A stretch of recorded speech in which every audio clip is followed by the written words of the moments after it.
ইসরায়েলের আইডিএফ সেনা যে কি নৃশংস, কি পৈশাচিক এবং কি দানবিক তার একটি নমুনা দেখুন। গত 20 মার্চ ফিলিস্তিনি একজন যুবক যার নাম ওসামা আবু নাসের 18 মাস বয়সী শিশুকে কোলে নিয়ে যখন হাঁটছিল, সেই অবস্থায় এই বর্বর আইডিএফ সেনা তাকে এবং তার ছেলেকে বন্দি করে নিয়ে যায় ক্যাম্পে নিয়ে গিয়ে সেই শিশুটির উপরে কি দানবিক অত্যাচার করে। গোটা শরীরে জ্বলন্ত সিগারেটের ছ্যাঁকা দিয়ে, তাকে পেরেকের খোঁচা দিয়ে গোটা শরীর রক্তাক্ত করে দেয়।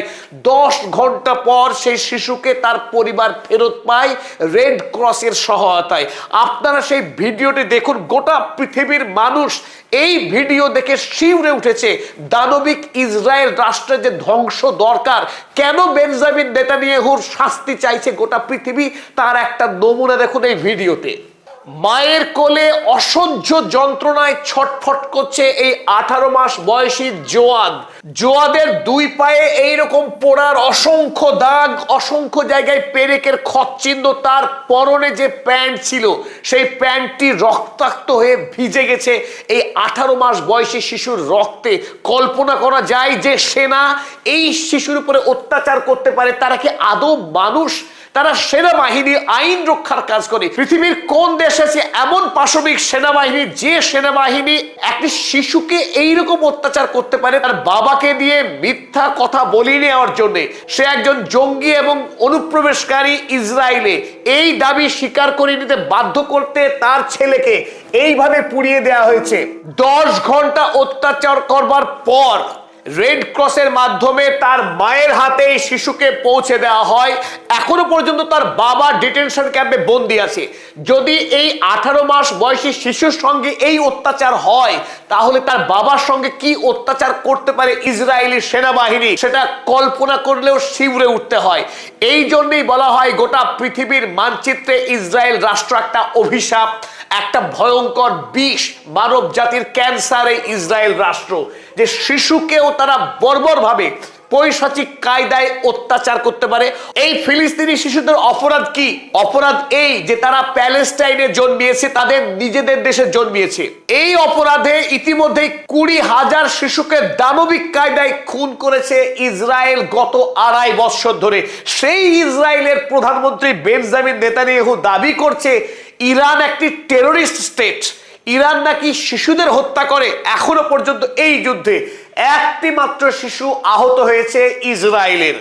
কিন্তু ইতিমধ্যেই ইসরায়েল দানবিক আক্রমণ করে ইরানে প্রথম দিনই 28 তারিখে যখন ইরান শান্তিপূর্ণভাবে অবস্থান করছে, কোনোদিনও ইসরায়েলকে আক্রমণ করেনি, সেই মুহূর্তে ইরানের স্কুলে আক্রমণ করে 208 জন শিশুকে খুন করলে এই পাশবিক রাষ্ট্র ইসরায়েল, সেই রাষ্ট্র যে রাষ্ট্র ফিলিস্তিনিদের নির্বিচারে গণহত্যা করে আসছে, তারা দাবি করছে ইরান নাকি টেররিস্ট স্টেট।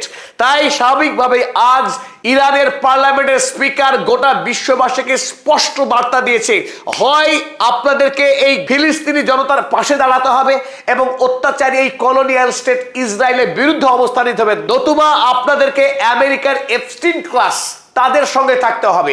অর্থাৎ হয় আপনারা ইরানের পক্ষ নেবেন, যে ইরান লড়াই করছে অসহায় গাজাবাসীর হয়ে, অসহায় লেবাননের মানুষের পাশে দাঁড়িয়ে লড়াই করছে মধ্যপ্রাচ্যের শান্তি প্রতিষ্ঠার জন্য, এবং আমেরিকা এবং ইসরায়েলের আধিপত্যবাদকে ধ্বংস করবার জন্য ইরান যে পবিত্র লড়াই করছে, সেই লড়াইকে সমর্থন করতে হবে, গাজাবাসীর পাশে দাঁড়াতে হবে, নতুবা এই স্বৈরাচারী ইসরায়েল রাষ্ট্রের পক্ষ নিতে হবে। এই ডাক দিয়েছে ইরানের পার্লামেন্টের স্পিকার মোহাম্মদ বাঘের কালিবাফ। তিনি স্পষ্ট জানিয়েছেন নো মিডল গ্রাউন্ড, এই দুয়ের মাঝামাঝি হতে পারে না। হয় ফিলিস্তিনি জনতার পক্ষে থাকতে হবে, নতুবা দখলদারি ইসরায়েল রাষ্ট্রের পক্ষ নিতে হবে। দুয়ের মাঝখানে কোনো অবস্থান হতে পারে না।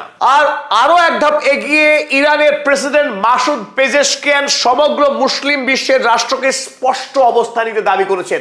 মুসলিম বিশ্বের রাষ্ট্র যথা সৌদি আরব, কাতার, কুয়েত, বাহরাইন, আরব আমিরাতের মতো রাষ্ট্রগুলো এতদিন পর্যন্ত মুখে কুলুপ এঁটে থেকেছে, তারা ইসরায়েলের বিরুদ্ধে কোনো অবস্থান গ্রহণ করেনি আমেরিকার বিরুদ্ধে কোনো অবস্থান।